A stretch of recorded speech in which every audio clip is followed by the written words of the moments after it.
Okay. So the sensing versus intuition were being discussed, and sensing types are practical and they prefer routine order. They dislike new problems unless they are standard ways to solve them, and they have a high need for closure, show patience with the routine details, and tend to be good at precise work. So you give them precise work and they follow that routine. For example, there's a person in the passport office who has this routine work that he has to check all the form that has been filled by a person. Then he will check it with the data that has been entered into the system and he will okay it for processing. So that is a specific, precise job that he or she is doing throughout the day. And they're good at that. They can handle 50 to 60 passports in one day and they're very efficient at their work, right? So, on the other hand, intuition types rely on unconscious processes and they look at the big picture. They're individuals who like solving new problems. Now, you don't have new problems in a routine work environment unless there's a breakdown or unless what happens is that you have different batches going on in the production process. That once you have made chocolate chip biscuits and then you are going to make peanut pick biscuits on the same machine. So now this is a new situation where you have to clean the whole line and you have to make the equipment ready for a totally new type of product that you are going to make. So there is something new happening, right? In that work, even in a routine work environment. Thinking versus the feeling type. Thinking types are reasons and they use their reason and logic to handle problems, and they are unemotional and uninterested in people's feelings. Okay, because they're the thinking type and they attach everything with reason and logic. 2 plus 2 is equal to 4. Okay, whether you like it or not, you are at work, you have to do it, you signed up for this work, you're getting paid for it, do it now. I don't care how you feel today, and this is not none of my concern. You know that type of a person, and they say that since you are at work, you should be performing.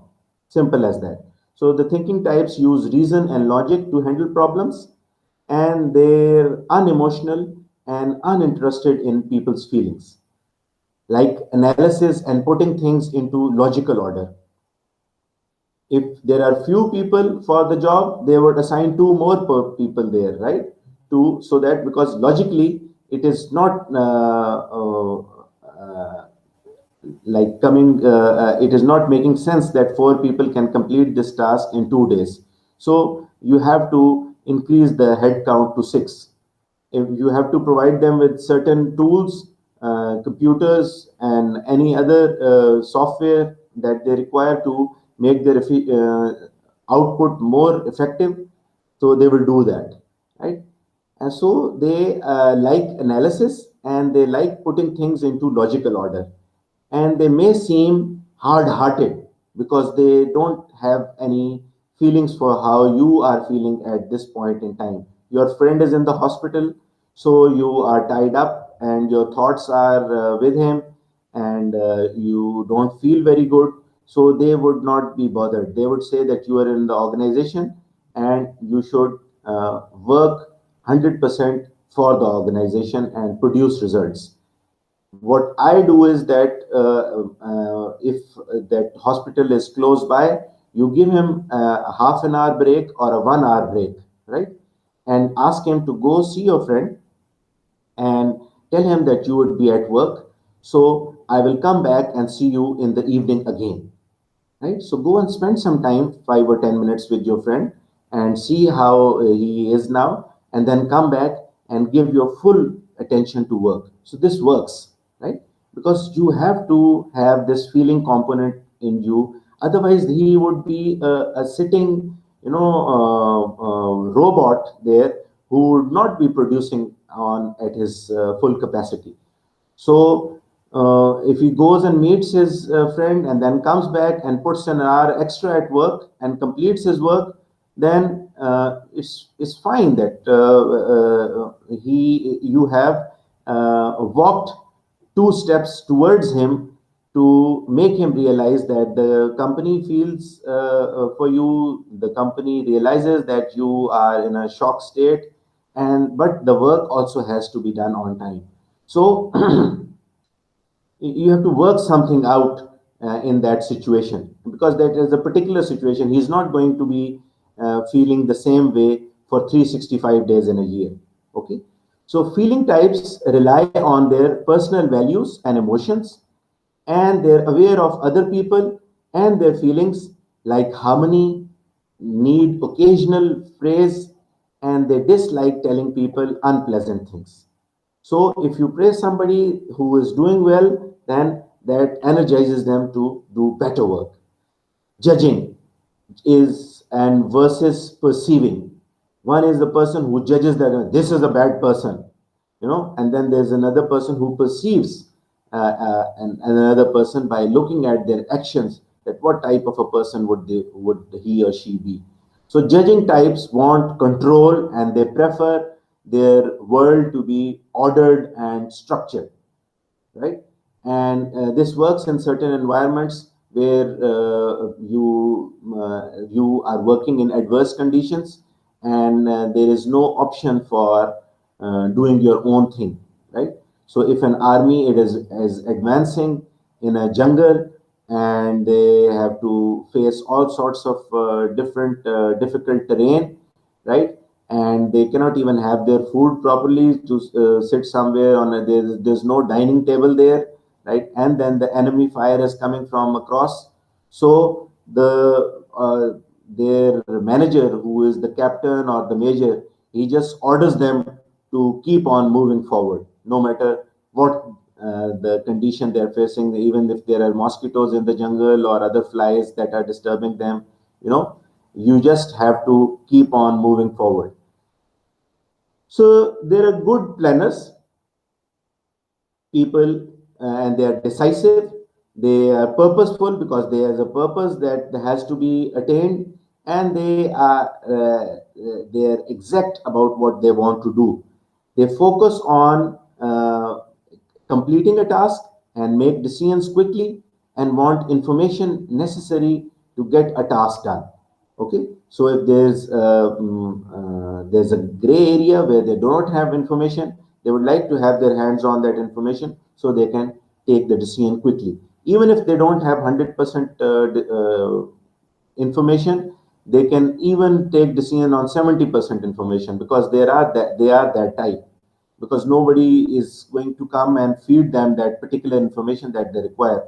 So whatever information that they have at that time, when these people go into an operation, they don't have 100 information of how the enemy or the person that they are going to capture, how are they going to react, right? So they have 70% information, and banked on that 70% information, they take a decision, and they are prepared to face challenges. So they break up their team into 2 3 groups, and they attack from different directions, so that if one team comes under heavy fire, the other two can support them and salvage the situation. So perceiving types are flexible and spontaneous, and they're curious, adaptable, and tolerant, right? The Big Five model. Five basic personality dimensions are discussed in the Big Five model, and they encompass most of the significant variations in human personality.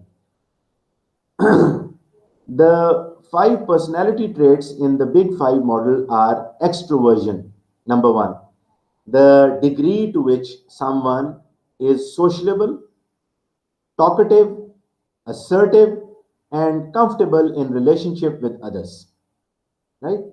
So how assertive are you? How talkative are you? Because when you go and meet other people in other organizations that you've never been to before, you have to quickly interact with them, right? They're not going to come up to you and say, "Oh, sir, you have come to our organization, so what did you want to talk about?" You are in the sales business. You have to go and promote your company, your product. You've taken an appointment, so that is enough. Because once you take an appointment, that person has given you the right to come and project or present your company and your product to them. And then you should not waste that opportunity. Okay. So you should be talkative, assertive, sociable, and comfortable in relationship with others. Quickly make up a workable relationship. Right? You don't have to marry the person that you are meeting. You just make a comfortable relationship so that you can get the work done. Okay. Agreeableness. Sometimes you have to agree with the other person. That makes the other person happy, and you have to understand their personality as well. The person you are meeting is an introvert, but he has to take the final decision whether to buy your product or not. And so you have to be very tactful, right? And you have to agree with him or her at certain points, even if you think that they are not fitting into the logical order that you have, because they are perfectly fitting into the logical order that he or she has, right? Because they have their own knowledge base, their exposure, and their own intention, what they want to get done. So, the degree to which someone is good natured and cooperative and trusting. So, this is the agreeable nature or personality that a person should have, that they should be good natured, cooperative, and trusting. The degree to which someone is reliable, responsible, dependable, persistent, and achievement oriented. So you have to be achievement oriented yourself, and you have to be responsible yourself. Nobody can inject responsibility in you as a person. Okay. And how are you dependable? If you are responsible, then your manager and your company and even your family thinks of you as a dependable person, that we've told this person to do this task, and she is a very responsible lady, she will do it, and the whole family depends on her because of this. She is an achievement oriented person, and she is persistent. Even if there are problems while she is executing the work, she will get over them by taking the help of others and by putting in extra effort herself, and then thinking of out of the box, right? And finding out a solution to get the work done. If you don't find something from one shop and your father has asked you to go and get the medicine, then there are some people who would just come back and they say that there's no medicine on that pharmacy. Then there are others who would travel for another few meters or half a kilometer and go to another pharmacy and ask for the medicine, and yet another, and they will get the work done. They will come back home a little late, maybe 15 minutes or half an hour late, but they got the medicine that you sent them for. You understand? So, because they are conscientious, they take responsibility, and they are achievement oriented, that we have to achieve this. Emotional stability. The degree to which someone is calm, enthusiastic, and secure, positive, or tense in the negative term, or nervous, depressed, and insecure in the negative terms. So, how emotionally stable are you? Are you positive? You are enthusiastic and you feel secure, you are calm. Because there are situations, if there's an earthquake or there's a hurricane, they don't call you before coming. So, how are you going to behave in that situation? Right? And how are you going to keep your other colleagues calm as well? Right? And if, or God forbid, if there's a fire in the organization, you have to keep your wits around you and try and minimize the spread of that fire by using the fire extinguishers that are available in your organization, rather than biting your nails and getting under the table, or creating a panic by becoming nervous and depressed and insecure, that oh my god, now what is going to happen. So, openness to experience. The degree to which someone has a wide range of interest and is imaginative, fascinated with novelty, artistically sensitive, and intellectual. So these are people who are creative and they are imaginative, and when they are in the when you are developing new products, you need such people, or you are coming up with new marketing campaigns, right? So these artistically sensitive people, they're intellectual, imaginative, fascinated by various things. You should have their input, and you don't need to 100% implement whatever they say 100%, because you have to also have to blend it with your practical experience and how the market and how the consumer is going to behave. So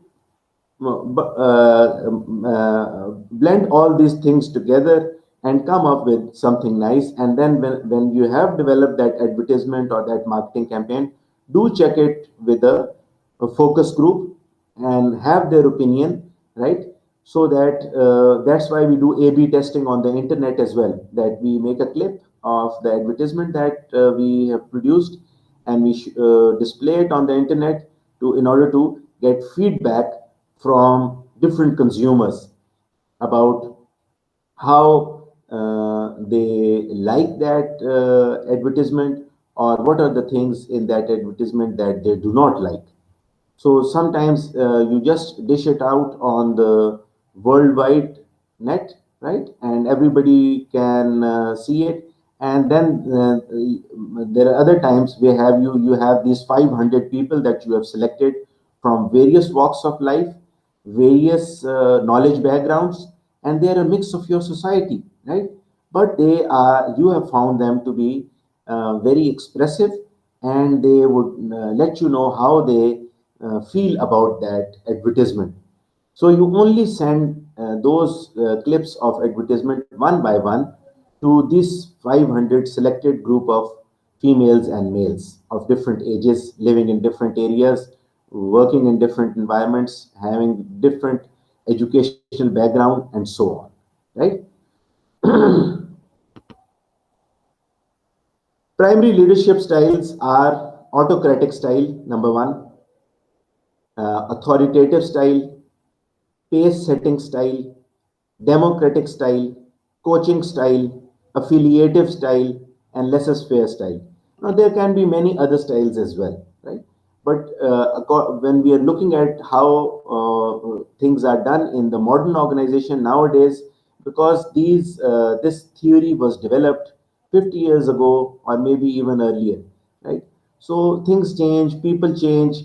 The new generation Z is totally different from the generation X, who are different from the baby boomers, and so on. So the generation Y and generation Z also have a lot of difference, because generation Y is the millennials.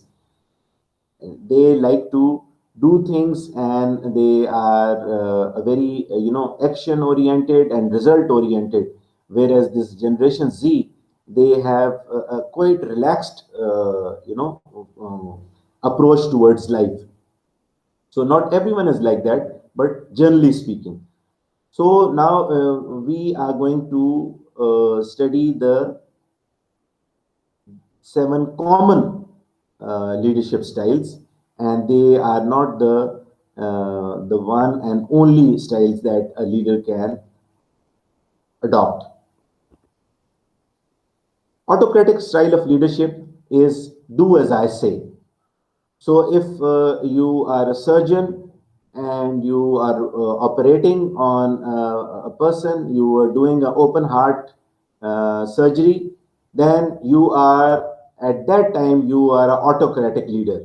You might be a very nice person in private life when you are having lunch with your friends, or you are on vacation, you've gone to a picnic with your friends and colleagues, right? But at this point in time, you are an autocratic leader who is saying, do as I say, because there is an open heart surgery that you are performing, and there is no room for opinions there. You are the boss. You have opened up that person, and his heart is beating, and you are performing that surgery. You are responsible whether he or she dies.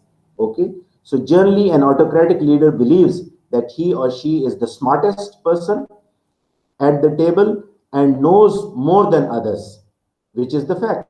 If you take the example of a surgeon, and they make all the decisions with little input from their team members.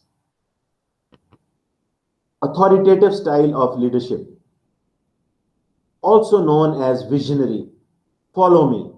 Okay. So the authoritative leadership style is the mark of confident leader who maps the way and set expectations while engaging and energizing followers among the way. So he's a good team player and he mixes up with his team. He's a confident leader and he tells them to follow him because he knows what he's doing, and then he engages his team members if and he does not leave a person behind, right? And he sets expectations that this is what we need to do, and for that we have to work as a team and we put in our best effort so that this expectation is met. And after this expectation is met, you will feel good, your team will feel good, your department will feel good, and the company will feel good about you, right? And that's how you will progress. So he engages and energizes them and pumps life into them. Pace setting style. Do as I do. You become a role model and then you are totally participative and you perform work well, and then you set the pace that if I can do it, so can you. Okay, right?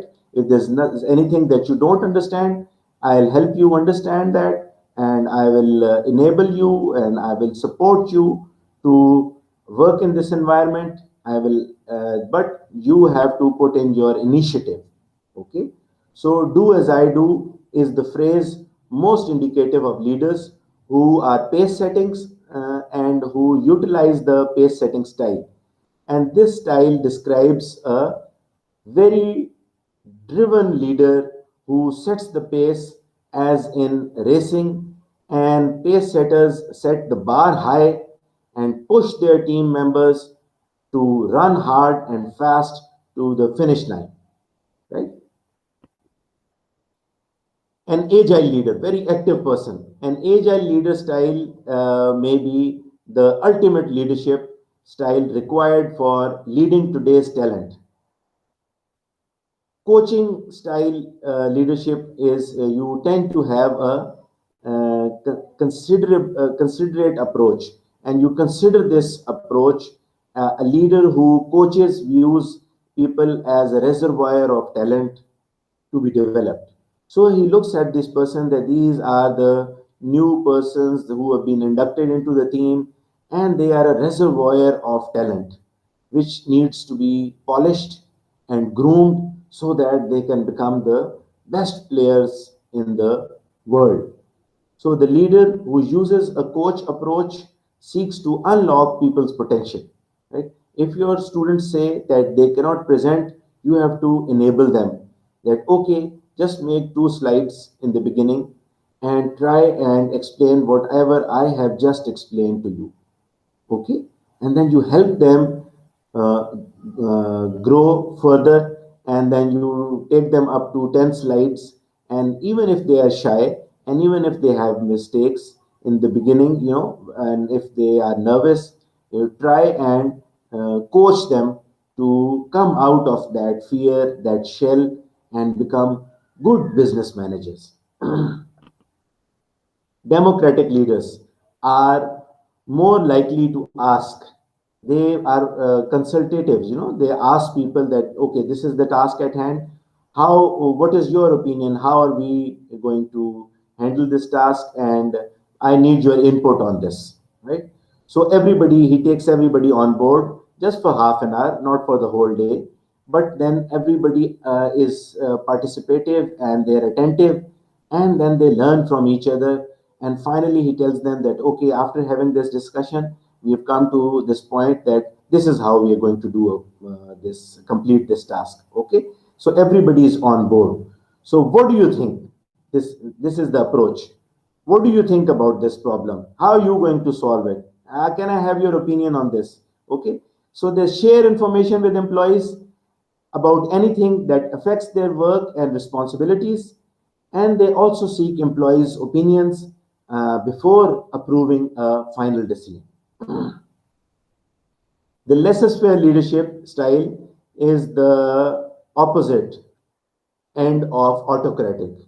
Okay, and this is applied where you are managing people who are very skilled and they are experts in their own field. So you cannot tell a heart surgeon how to do a heart surgery, or a neurosurgeon how to do a brain surgery, or an orthopedic how to fix the bone fracture, and so on, right? Even though you are the administrator of an hospital and you are running that hospital, but all of these persons are very experienced and about their field, and they know what to do. So you cannot tell them each and everything that they have to do. Yes, you can ask them to come into the office at this time and leave the hospital at that time, you know, some of the administrative things, but not what you cannot advise them how to do their work. So the laissez-faire leadership style is the opposite of autocratic. Of all leadership styles, this one involves the least amount of oversight, and you could say that the autocratic style leader stands as firm as a rock on issues, while the laissez-faire leader lets people swim with the current, right? So if a surgeon, you cannot tell the surgeon how to perform the operation and when to perform the operation. If he had earmarked the time from 10 a.m. to 12 a.m., the operation room was booked for this surgeon. But when he saw his patient was unstable. So he said that I cannot perform the operation right now because this patient is unstable. First, he has to be stable, and then we will. You cannot say, no, this is your class time from 10 a.m. to 12 a.m. Get the patient into the surgery room and just operate on the person. You cannot use this authoritative style on that person. Okay, whereas you can ask other colleagues that if their time was from 12 to 2, and if the room is available for surgery, and if their patient is ready, they can come and perform their operation earlier, right? Because the room has to be used. At the same time, you have to realize that you cannot tell these experts what to do in that specific situation. Affiliative leadership is people come first. Okay, he is affiliative and he thinks a lot about people and their feelings. So affiliative leadership style is that who says that people come first. Of all the leadership styles, the affiliative leadership approach is one where the leader gets up close and personal with people. Team leader, CEO, right? And he energizes them. And since they know that this person feels for us, they also put in their best effort to achieve the desired results. So a leader practicing this style he pays attention to and supports the emotional needs of team members, and the leader strives to open up a pipeline that connects him or her with the team. So there's a bonding of the team. Control process will be discussed in the next class. And this lecture, whatever we've discussed today about the personality traits and what about the components of attitude, which are cognition, affect, and behavior, and what is OCB, organizational citizenship behavior. We are going to discuss all this in Urdu in the recap right now.